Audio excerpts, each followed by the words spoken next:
Start off with these. These are all real cases that I've seen through the years. I kind of pick and choose.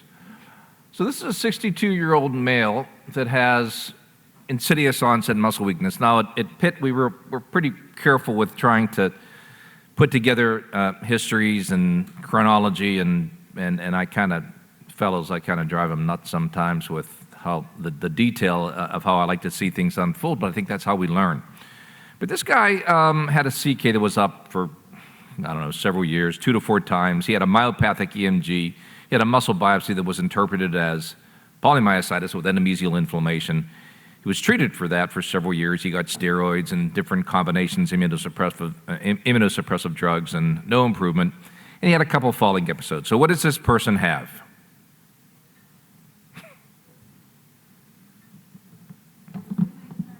What is it? Yeah, this is IBM, okay? So I put this in here. It's not really a mimic because it's in the category of inflammatory myopathy. But if you look at the data out there, this is the most common myopathy in middle-aged to elderly people. There's been some epidemiologic studies. I didn't put them up there. So you need to think about IBM anytime you have a refractory polymyositis patient. Just think about it. There's characteristics, and I highlighted them in red. It's a male-predominant disease. It's insidious. Patients can't date the onset. I mean, we see our patients with the things I talked about this morning. They can tell you, I got rash here, I got weakness here, I got shorter breath here. These patients can't really date things very well. And they have both distal and asymmetric muscle involvement. And if your patient with polymyositis has a foot drop, they don't have polymyositis, okay? Just think, if they've got a foot drop, they've got distal weakness, you got to pay attention to that. And I've seen it missed a lot, and neurologists see patients that are missed a lot. And then you get this characteristic pattern of muscle atrophy, which is really atrophy of the forearm flexors and intrinsic muscles of the hands. And if you look at this patient has prominent atrophy, all right? And if you look here, you see that this lady really has a forearm where you don't see much of anything. And if you look at this person that has atrophy of the proximal thigh, what is this right here? That's a femur. That's a degree of atrophy that this patient has. And you can actually see this if you look at the degree of atrophy. This is the femur up here, and this is a fatty atrophy that you can get. And this is your thigh, or my thigh, maybe. A little older here, maybe it's not that good, but this is the degree of atrophy that you get with inclusion body myositis. And that doesn't happen with PM unless you have really bad chronic PM or another myopathy. And then if you're lucky, which you may not be, but if you're lucky, you may get the characteristic histopathology whereby you get this endomysial inflammation, but you may also see these rimmed vacuoles. And if you see the rimmed vacuoles, then you know you're dealing with this particular disease, inclusion body myositis. And I put up this important slide because it tells you what we have to treat inclusion body myositis. And that's nothing. And really these days, I see patients that have had years of IVIG. That's a pretty expensive drug to give when there's no data that shows that there's any improvement. So unfortunately, it's pretty sad to sit across the, examination room and talk to these people, but when they have that degree of atrophy, and maybe early on in the disease, it may be worth methotrexate, but for the most part, you don't treat these patients. And this is not just my consensus from years. It's really the consensus of neurologists that have seen and treated these patients in academic settings. So I put this slide up this morning because this is what we're dealing with when we're dealing with polymyositis mimics. And the first thing on the list is endocrine disorders. Now we're not gonna, this could be 2 hours of lecture, okay? We've got 30 minutes here, so we're gonna touch on things, that I think are clinically relevant. So endocrine myopathies. I put up this slide, and what do I have highlighted in red? Well, I have that the serum CK may be elevated, right? I have that there's a lot of diverse symptoms. And remember, these endocrinopathies can really give you lots of weird symptoms from the standpoint of the musculoskeletal system. But I have highlighted there proximal myopathy, polymyositis-like, because they can get weakness, okay? And then the third thing I have is the EMG may be myopathic. And then fourth there may be instances where there's a mild inflammatory change within the muscle tissue. So what are those four things that are highlighted? That's the old Bohan and Peter criteria for polymyositis, okay? So these patients can actually look like myositis. I saw a college athlete, an elite athlete, who was from a Notre Dame University in the United States, and this guy developed something like this, and he was hypothyroid, but he was also using a creatine supplement that he didn't want to admit to because he was a college athlete. So hypothyroid issues can really complicate patients, and you need to pay attention to hypothyroid myopathy. Now, we talked about statins this morning, and we talked about a very significant statin myopathy. But the thing that we have to realize is that statins, although they are generally well tolerated, they are used, in the United States, that may be a little bit of an underestimate, they're used by 30 million patients, okay? And the spectrum of toxicity when we give patients statins is quite broad. It can be life-threatening rhabdomyolysis that has caused some of the statins to go off market, a few years ago. And it's the fear of these serious complications and some of the intolerable side effects of the myalgias that leads to at least 5 to 10% of patients either refusing to take them because they go on the internet prior to seeing you, or their internist, or they stop their statins. So those are the things that we have to deal with when it comes to statins.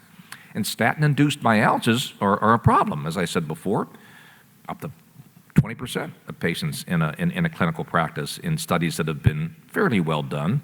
And if you look at a small cross-sectional study of 1,000 patients in the primary care setting, there's a 1.5 increase full risk of muscle complaints in statin versus non-statin users, and it really has been reproduced in other studies. So we know that these patients have these myalgias. Predictors of these types of symptoms, not predictors of immune-mediated necrotizing myopathy, but predictors of these problems include concurrent medications, which can also affect lipids. Older age, hypothyroid, there it comes up again. Higher BMI, and even hepatic dysfunction can all predict or kind of increase the risk of those patients getting these nonspecific symptoms. Well, it leads us to think about some things whenever we want to prescribe these particular medications, but it also leads us to remember that a lot of the other medications that we give our patients for other reasons in rheumatology can actually lead to myopathic problems. And this is just a couple slides on two of those particular agents. Now, I don't know, you guys probably use as much colchicine as we do in the States, but you need to know that there are some instances where chronically you can have a colchicine neuromyopathy. Patients can become proximally weak and have an elevated CK. It may not be crazily off the wall or high, but you can still see it. And the EMG actually may demonstrate myopathic or myotonic changes. And again, there's predisposing factors to colchicine myopathy, and one is chronic kidney disease. What you normally see is a characteristic histopathology, if you're lucky, in patients that have this, because sometimes it really leads us to pursue the workup in these patients. And they can get this microtubular defect here in their muscle tissue, and they can also get a vacuolar myopathy, but they don't have a great degree of inflammation with the colchicine neuromyopathy. Now, this is one that kind of goes undetected, and that is antimalarial myopathy. And the reason it goes undetected is that we're usually giving it to our patients who have another reason to develop a myopathic problem or a myositis, right? There can be overlap disorders, certainly with lupus and other connective tissue diseases where we use this particular medication. So it's probably more common than we realize, and that's shown in one of the articles that I put up there. But if you have persistent CK elevation in a patient with lupus that's been on Plaquenil, it may not be an overlap syndrome, and you may have to look a little harder at what you're giving that patient and consider an EMG and a muscle biopsy.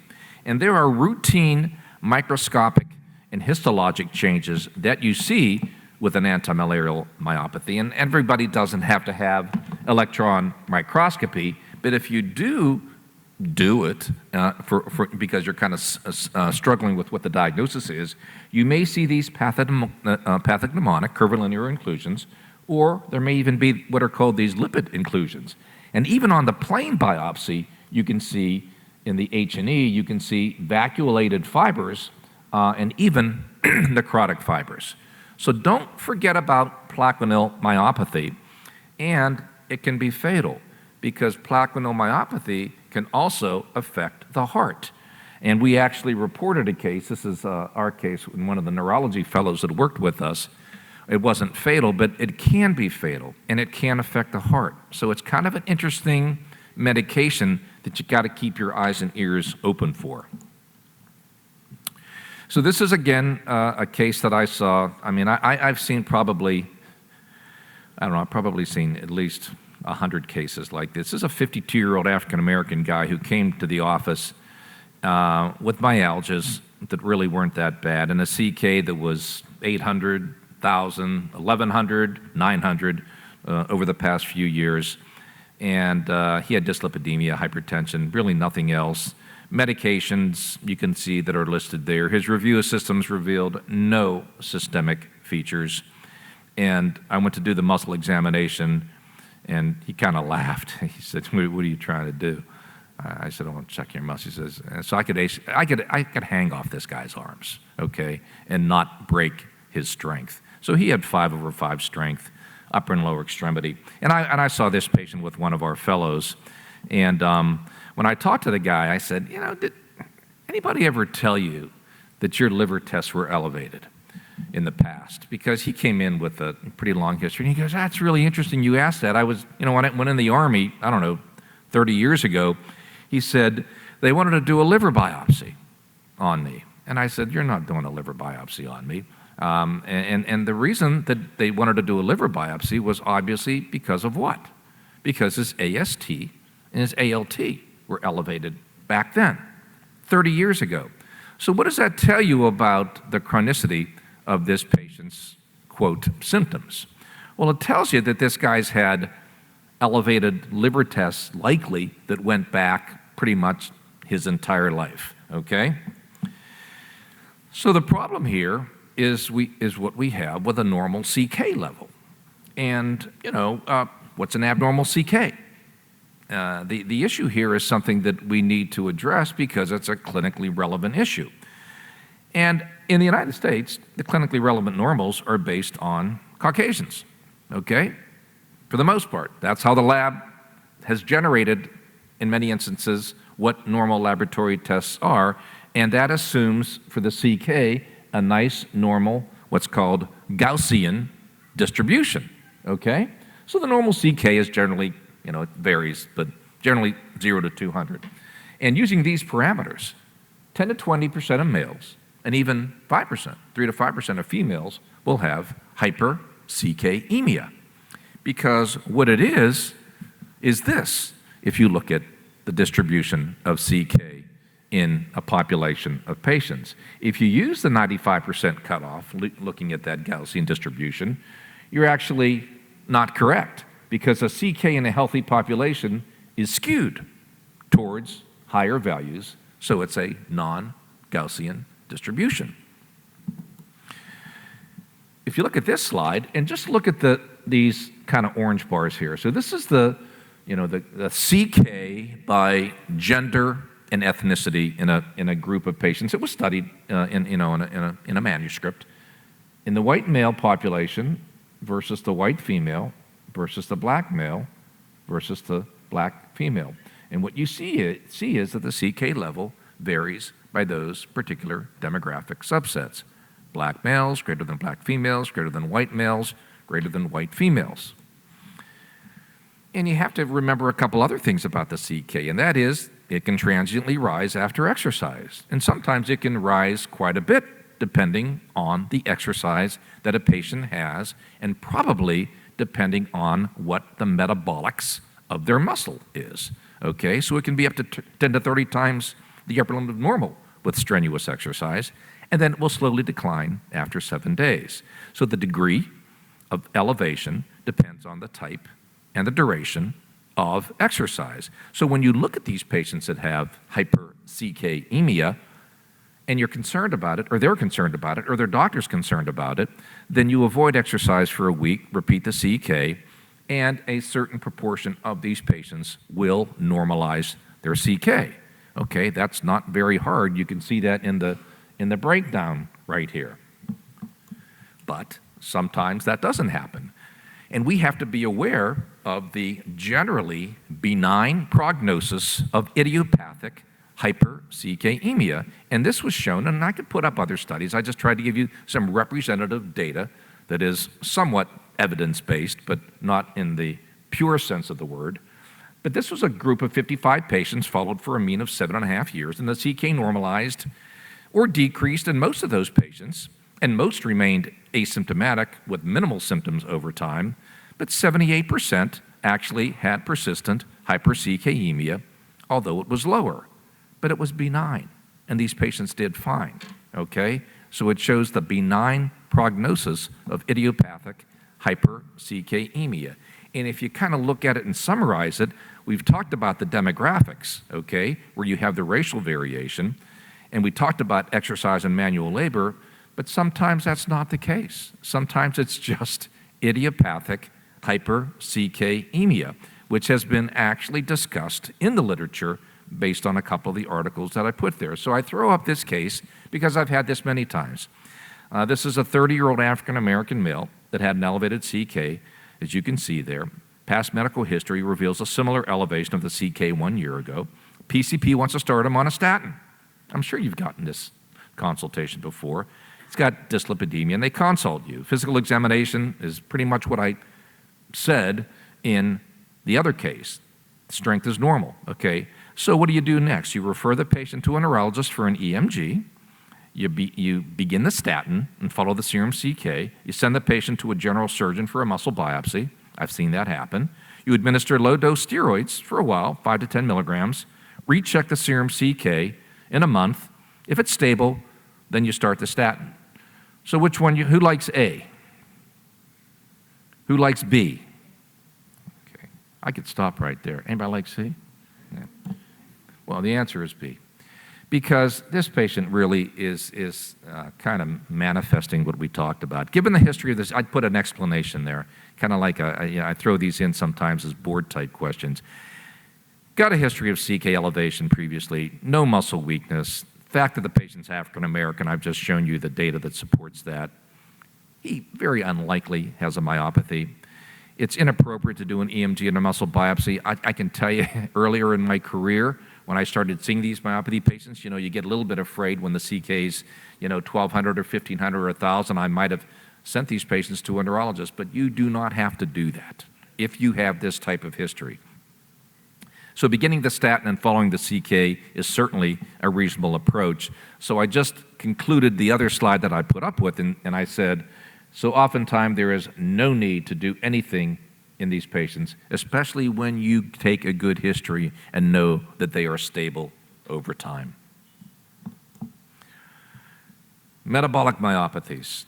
I am not a metabolic myopathy expert, nor do I want to be a metabolic myopathy expert. Those pathways from medical school kind of give me chest pain, but I thought I'd at least talk about some of the things that we have to think about to try to at least educate us as rheumatologists, because many times neurologists see these patients, and many times, obviously primary care doctors. So let's talk a little bit about the primary metabolic myopathies. They are heterogeneous, okay? And if you think about it simply, what happens is that muscle doesn't make energy like it should, okay? And there are primary inherited genetic defects that don't generate ATP, which you need to generate. So you can look at it in a fairly simplified fashion in most instances, and if you want to go crazy with this, don't consult me, but you can look at the different pathways. Number 1, glycogen pathway. Number 2, fatty acid oxidation. Number 3, mitochondrial disorders, which may be the most common, and then we're not going to talk about purine. But you have to remember is that sometimes these metabolic myopathies present diversely, and many patients have no to very indolent features, and sometimes they have exercise intolerance or exercise-induced symptoms. Sometimes they have rhabdomyolysis. okay? And that catches the attention of people, doesn't it? And many times the diagnosis is delayed. So we have to have an approach. And I put this up here because I'm just trying to, again, look at things from a practical perspective. So you try to determine the pathway, all right? And then you have to identify, okay, who am I going to work up, if you even have to do the workup? And then you identify, is there any treatment for these patients? And most of the times, there is no treatment. So the approach then involves some key historical points. If they have a history of rhabdomyolysis, that's a new ballgame, isn't it? Because then you got to worry about some things, right? Do they have exercise intolerance with exercise fatigue? Do they have symptoms after prolonged fasting? Do they have myalgias, cramps, or muscle stiffness, which is a lot different from the inflammatory myopathy presentation. I shouldn't say a lot, oftentimes substantially different. And do they have a positive family history? And we're going to talk about history a little bit later on. So the next question is, okay, which pathway? If it's a glycogen storage disorder, oftentimes the symptoms will occur after a 5-minute burst of fairly high intensity exertion. And that's, in the literature, in the textbooks, what's called the second wind phenomena, where you get resolution of pain, cramping, after a 10-minute rest period. So second wind. With fatty acid oxidation issues, the symptoms tend to occur after prolonged low intensity exercise. That actually may occur in the third one, mitochondrial disorders. So just some caveats regarding rhabdo.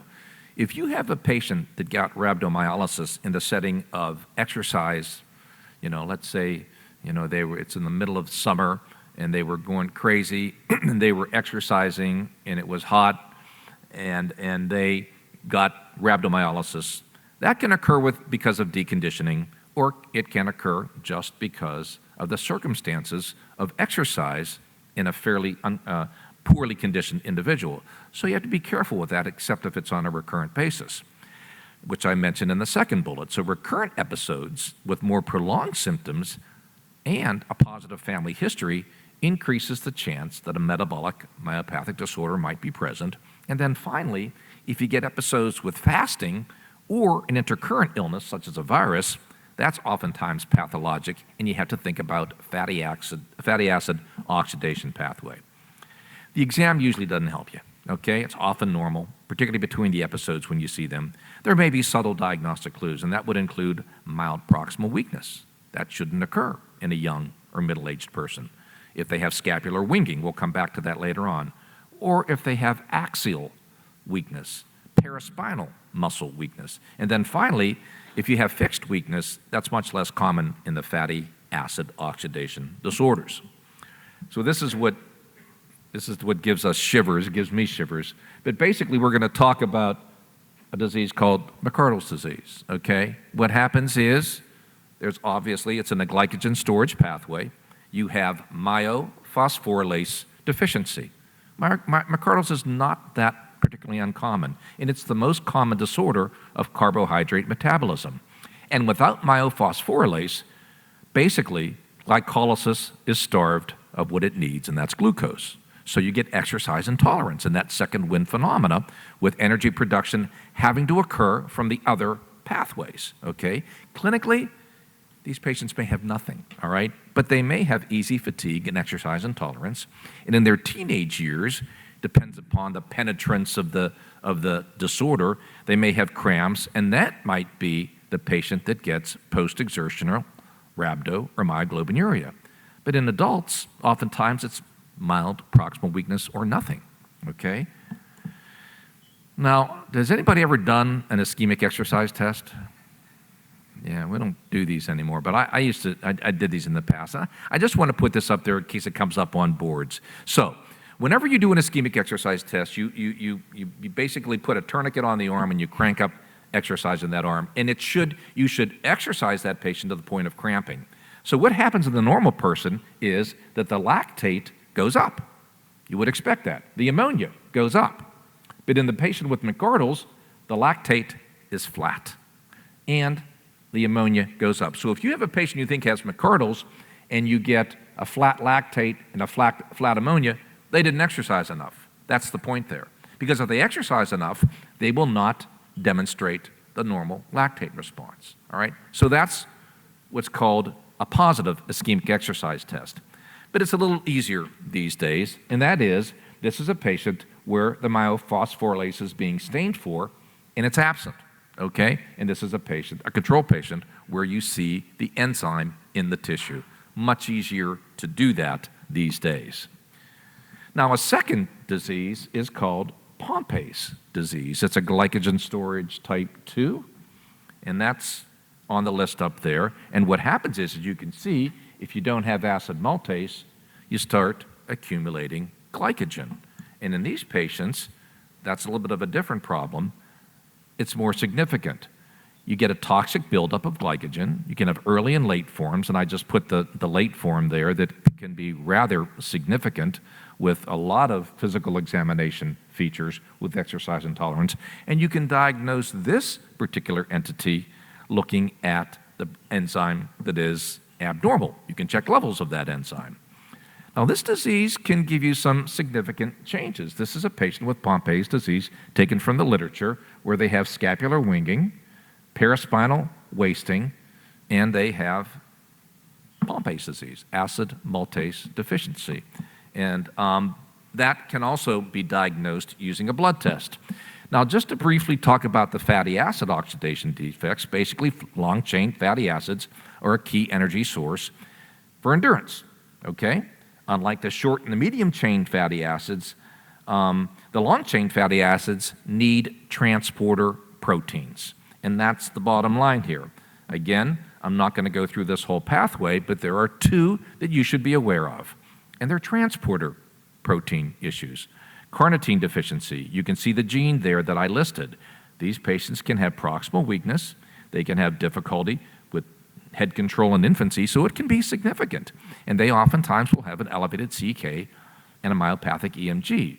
Or you can have CPTase, carnitine palmitoyl transferase deficiency. As you can see there, cramps and exercise intolerance in adults, even with myoglobin urea and rhabdomyolysis. Now, just in the last couple, how much time do I have? 5 minutes? 2 minutes? All right, okay, we'll get it done quick. Mitochondrial myopathies. I put this up because I just give you some clues to mitochondrial myopathy, okay? You may have a family history, and you can see there what I listed. I took it from an article. But basically, if you do a biopsy on these patients, they can have ragged red fibers, all right? And that's oftentimes the sine qua non and the hallmark of these patients.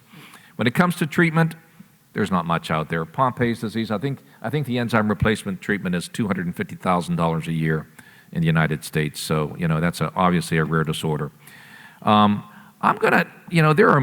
one type of dystrophy is called limb-girdle muscular dystrophy, and that's the one that's going to fool you.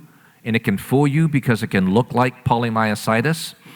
Another one is called dysferlinopathy, or called Mioshi myopathy. And it can look very much like myositis, okay? They can have a CK elevation, myalgias, and look like it, and you diagnose it because you look at the tissue, and although it says dysferlinopathy, you should have dysferlin. And this is a patient that actually has no dysferlinopathy, no dysferlin, but they have an inflammatory myopathy, so it can fool you, okay? And you diagnose it by basically doing the histology of the tissue. Before I go on to the last slide, which I want to just go over quickly, there is actually some limb-girdle muscular dystrophies that are responsive to steroids. So that's confusing to us as well. And one is called Fukutin myopathy. So I want to put up this last slide because I just want to have you think about what favors an immune-mediated process and what favors a non-immune-mediated process. And if when we see our patients and they have a family history of autoimmunity, that helps us, doesn't it? Because if you've got an aunt with Sjogren's and somebody else with MS, and you have that family history of autoimmunity, that's a point in the favor. But if you have family history of a similar muscle problem to what you're seeing a patient for, that might be an inherited myopathy. Secondly, obviously we talked about symmetric versus asymmetric. We talked about atrophy. We only usually get that in the immune-mediated whenever there's a long-standing history. CK elevation may help us. Whenever we see those other features, systemic features, immune-mediated. Serologies, immune-mediated. Inflammatory MRI doesn't oftentimes help us because, remember, as much as we may like MRI, that can be nonspecific. And then finally, in the inflammatory or the immune-mediated, we oftentimes don't get rhabdomyolysis. So again, that's kind of a quick review of it, and we can answer questions later on. Thanks.